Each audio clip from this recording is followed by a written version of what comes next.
ខ្ញុំនឹងឯងអ្នកប្រដាល់មិនដែលជំនះ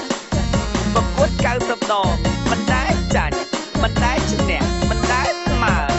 ស្លាប់រហូតខ្មាស់គេខ្ញុំ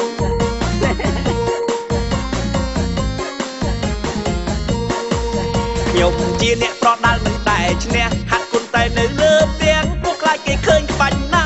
ខ្លាចគេគប់ពេលខ្ញុំឡើងវាយគៀបសក់ដូចតារាខ្ញុំស្អាតខ្ញុំឡើងវាយគៀបសក់ដូចតារាមុខអ្នកទេសនាមិនឲ្យគេថា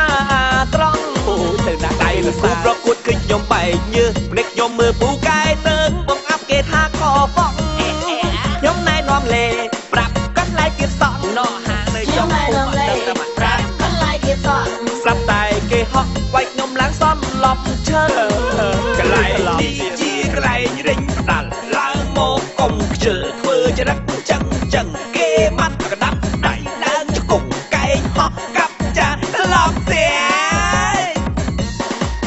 ខ្ញុំធ្លាប់ប្រកួតបាន90ដងសន្លប់រហូតតែម្ដងអត់មានប្រវត្តិឈ្នះទេចាញ់លើចុងក្រោយជាបានដល់កូរ៉េចាញ់លើចុងក្រោយជាបានដល់កូរ៉េមុខខ្ញុំត្រូវទេទៅ